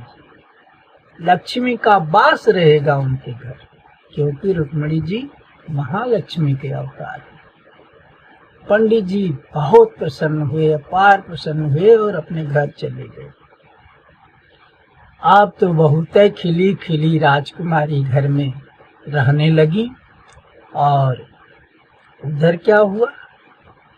उधर बलराम जी अपनी सेना लेके दौड़ते दौड़ते वो भी आके वहीं पहुंच गए, जहां पर भगवान श्री कृष्ण बगीचे में इमली के पेड़ के नीचे घोड़े की झूल बिछा के बैठे हुए थे। जब सेना सहित ये वहां पहुंच गए तो कन्हैया ने उठ के उनका स्वागत किया और वो भी वहीं पर बैठे, सेना भी वहीं पर रुक गई। अब तो चारों ओर हल्ला हो गया। जब तक दो ही आए थे तब तक कोई नहीं जान पाया था, लेकिन जब सेना आई तो सब जान गए कौन है, ये कौन है, कैसी सेना है, कहाँ आए हैं। फिर पता चला कि बलराम और श्री कृष्ण आए हुए हैं द्वारकापुरी से, और सेना भी उनके साथ है, चतुरंगिनी सेना है। कुछ हाथी हैं, कुछ घोड़े हैं, रथ है, पैदल है। तो जो है वो ये बात सुनकर के बाराती लोग तो चौंक गए और तरह तरह का अनुमान करने लगे कि न्योता तो इनको दिए नहीं गया था और बिना न्योता के ये किस लिए आए हैं। कोई कुछ अंदाजा लगा रहा, कोई कुछ अंदाजा लगा रहा है, इसलिए आए होंगे, इसलिए आए होंगे, इसलिए आए होंगे, लेकिन कुछ पक्का नहीं मालूम कि किस लिए आए हैं।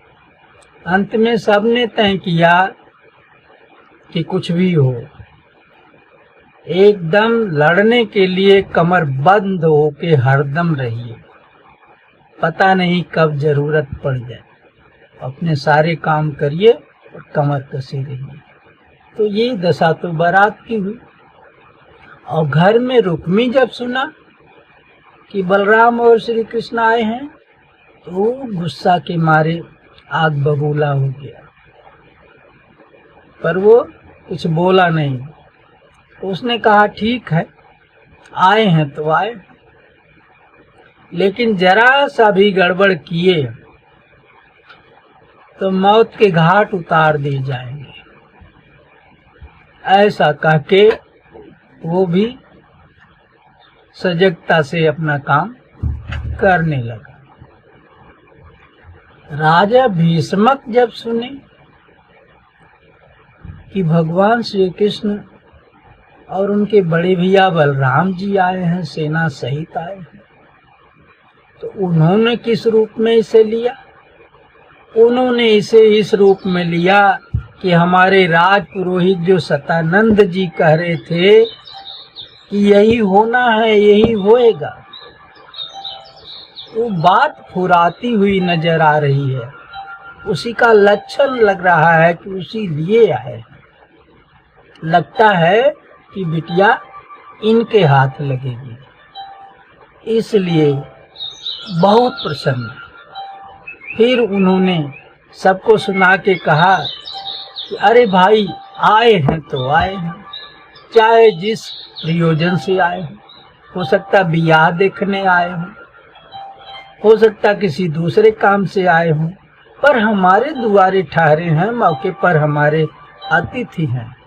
और वो ऐसे मौके के अतिथि हैं, शुभ घड़ी के अतिथि हैं कि इन्होंने अतिथि सेवा का सौभाग्य हमें प्रदान किया, हमें तो उनकी सेवा करनी ही चाहिए। ऐसा कह के उन्होंने पुरोहित जी को और ब्राह्मणों को साथ लिया, उनके पूजा की सारी सामग्री ली और उनके नाश्ता वास्ता का व्यवस्था, मधु पर्क जिसको कहते हैं, दही चीनी का शरबत या मिलावट,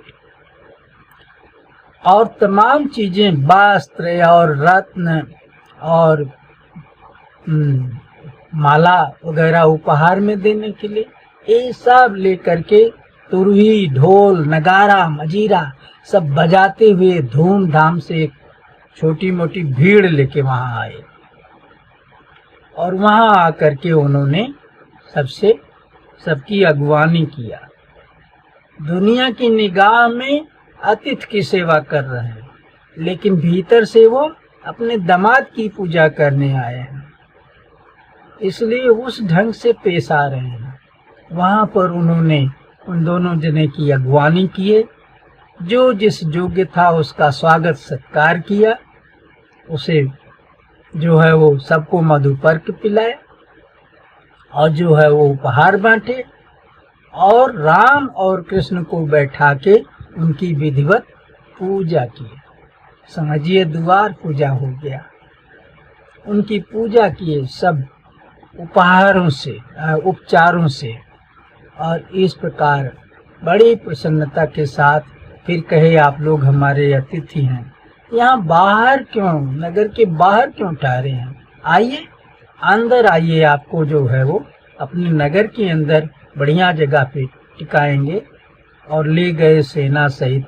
वो जो मंदिर था, संजोगई की बात है, उनके मन में आया, मंदिर के किनारे एक आनंद वन नाम का उपवन था, बड़ा रम्य था, बड़ा लंबा चौड़ा था, वहीं ले जाके टिका दिया। और टिका के फिर अपने तमाम सारे नौकरों को उनकी सेवा में लगा दिया और अपने फिर चले गए, जाके अपने काम काज में लग गए, ताकि ये किसी को पता न चले कि ये उधर भी रुझान रख रहे हैं। अब उधर क्या हुआ? उधर रुक्मिणी जी के जुलूस की तैयारी हो गई। पूरा जुलूस राज महल के मुख्य द्वार से निकला, बड़ी भारी भीड़, बड़ा बाजा बजता हुआ शोरगुल के साथ। रुक्मिणी जी सजी सजाई इतनी सुंदर लगती थी कि उनकी उपमा के लिए दूसरी स्त्री या कोई मिल ही नहीं सकता था। और वो अपनी सखियों से घिरी हुई पैदल ही मंद गति से चल रही थी। उनके हाथों के कंगन, कमर की करधनी और पैरों के नूपुर मधुर मधुर बज रहे थे। सुषमा का वर्णन उनके किया जाए तो जैसा कि सांगोपांग वर्णन होता है, नई चढ़ती जवानी,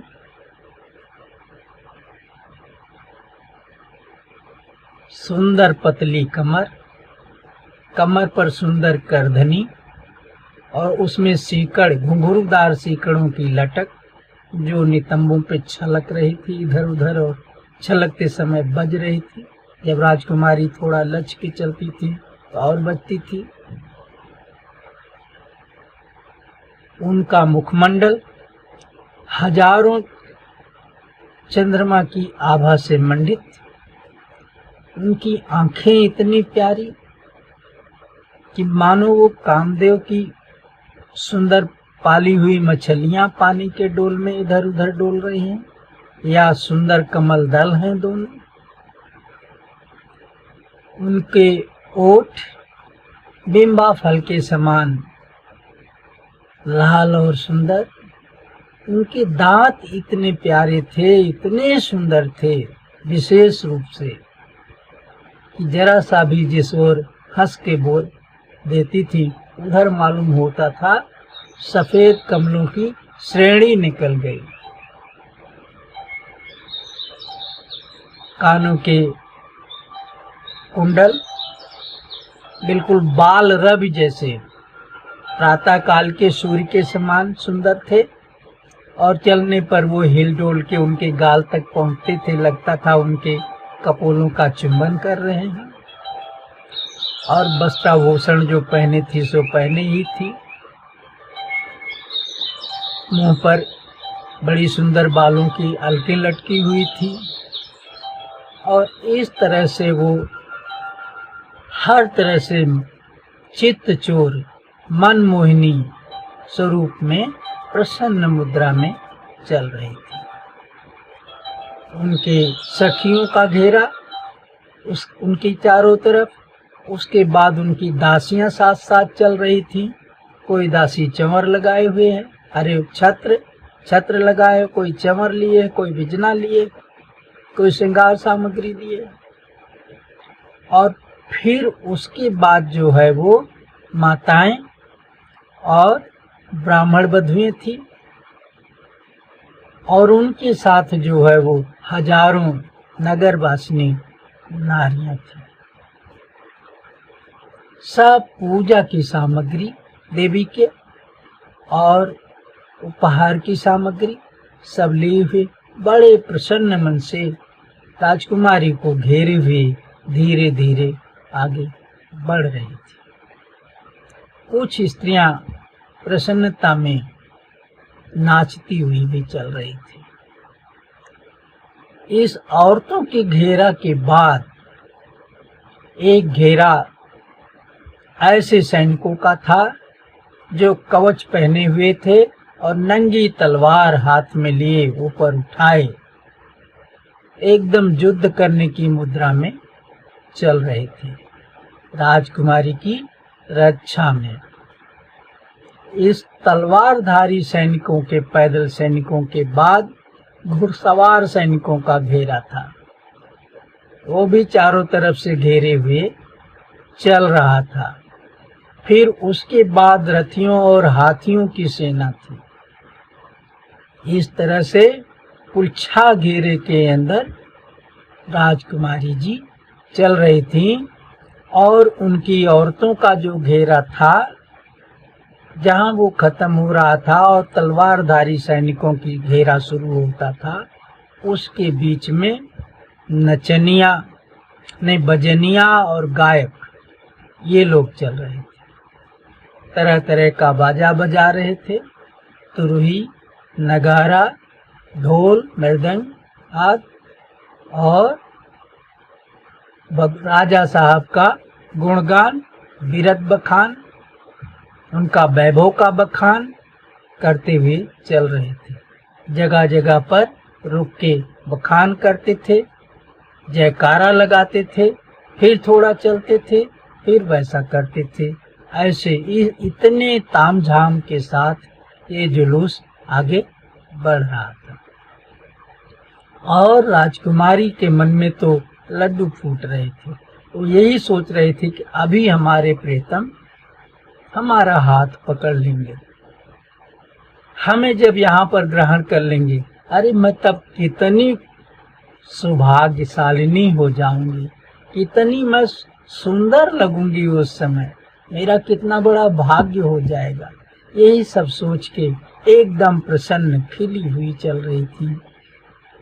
राजकुमारी की आंखें इतनी सुंदर थी, इतनी विचित्र सुंदरता थी उसमें कि जिधर भी वो लगती थी, लगता था नयन बाण चल रहे हैं, उनकी आंखों से काम बाण निकल रहे हैं सहज, जबकि वो किसी को काम बाण नहीं मार रहे हैं, फिर भी जिधर भी जरा सा बंक होके देख देती या बिना बंके हुए देखती थी तो देखने वाला समझता था कि हम पर जो है इन्होंने काम सर मार दी।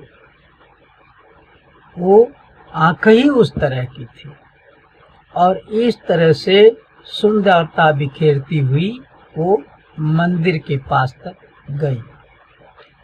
फिर मंदिर के पास जाकर के शोरगुल बंद हो गया, बाजा वोजा, और वो सारी सेना मंदिर को घेर करके शांत हो गई, बैठ गई या खड़ी हो गई और सखियों सहित, औरतों सहित राजकुमारी मंदिर में घुस गए।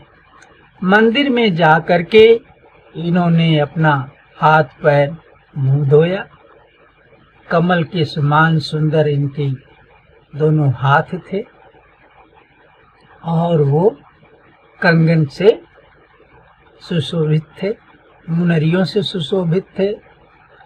हाथ मुंह धो करके, पैर धो करके फिर राजकुमारी देवी जी के कक्ष में घुसी। उनके साथ ब्राह्मणियां भी घुसी और बड़ी बूढ़ी औरतें भी घुसी। वहां जाकर के ब्राह्मणियों ने राजकुमारी जी को पूजा करने की विधि समझाई, ऐसे ऐसे पूजा करना राजकुमारी, और फिर वो एक किनारे बैठ गईं और वो सखियों सहित देवी के सामने गईं। प्रथम तो देवी के चरण पे माथा रख करके सादर प्रणाम किया, फिर इसके बाद उनकी विधिवत पूजा की, बताई हुई विधि से सारे उपचारों से उनकी पूजा की और पूजा करने के बाद हाथ जोड़ के विनती किया। विनती में उन्होंने कहा कि हे महामाये, हे शिवे, मैं आपको और आपके पुत्र गणेश जी के श्री चरणों पर माथा रख के सादर प्रणाम करती हूँ। मैं बार बार आपको दोनों जने को प्रणाम करती हूँ, आपसे वंदना करती हूँ कि जो प्रकृत परे परमेश्वर हैं, जो इस समय मानव अवतार लेकर के धरती पर मौजूद हैं, जो देवकी और वसुदेव के नंदन श्री कृष्ण के रूप में मौजूद हैं, उन्हीं को मेरा पति बनाइएगा। ऐसी जब उन्होंने प्रार्थना किया तो उनकी सखियों ने टोका, अरे राजकुमारी ये क्या किया? कृष्ण को नहीं, शिशुपाल को लगा के वरदान मांगो। ऐसा उन लोगों ने जब कहा तो हाथ जोड़ के राजकुमारी ने देवी जी से फिर कहा कि हे माते, ये नादान बालिकाएं हैं, इन्हें कुछ ज्ञान नहीं है, इसलिए आप इनकी बात पर ध्यान ना कर दीजिए। जो मैंने आपसे विनती किया है, मुझे उस जादूनंदन भगवान श्री कृष्ण के चरणों की दासी बनाइएगा। मेरी यही मनोरथ है, मनोकामना है, माता इसको पूरा कर दीजिए।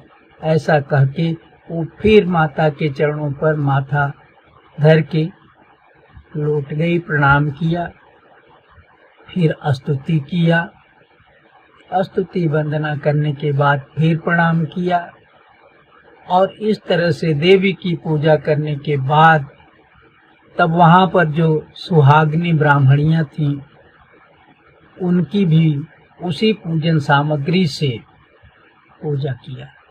बड़े आदर के साथ विधिवत पूजा की और उनको नमक, पुआ, पान, पकवान, कंठसूत्र ये सब उपहार भेंट किया, और फिर उनके चरणों में बार बार गिर करके बड़े मन से बड़े आदर के साथ प्रणाम की, जिससे वो सब की सब बहुत प्रसन्न हो गईं और उनको एक मुंह से आशीर्वाद दिया कि हे राजकुमारी जी, आपका ये सुंदर स्वरूप देवी शतरूपा की तरह अक्षय बना रहे। आप जो का शील स्वभाव देवी उमा की तरह हो, और आप जो है वो आपका पतिव्रत जो है वो अरुंधति के समान हो, सीता के समान आप क्षमाशीला हो, और यज्ञ पत्नी दक्षिणा के समान आप जो है वो दयावान हो। आप जो है वो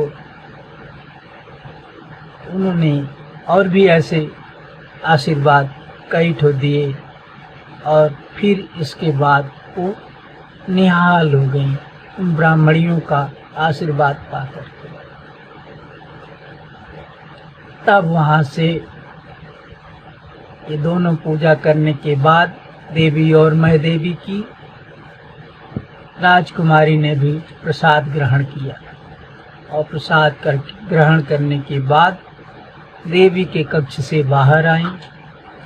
फिर अपना हाथ जो है वो जो मुदरियों से सुलसित था, कंगन से, उस हाथ से अपने एक सखी का हाथ पकड़ी और सखी मंडली के बीच में बहुत ही प्रसन्न मुद्रा में मंदिर से बहिराई।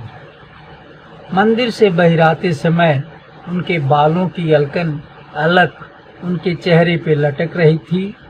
उसको उन्होंने अपने सुंदर हाथ से टाला, और टालते समय वो उनके नेत्र थोड़ा बंक हो गए थे और प्रसन्नता में वो मुस्करा दी थी, जिसका परिणाम उनके रक्षक दल पे बहुत ही उल्टा पड़ा। वो सब जो है वो काम बाण से त्रसित हो गए। इतनी ज्यादा जो है मोहक छवि उस समय उनकी बनी कि सब के सब समझे कि हमें लगा करके उसने नैन सर चलाया है, और सब ऊँघने लगे, सब उससे बेहाल हो गए। हे सज्जनों, ये कथा अब हम यहीं पर विराम देते हैं।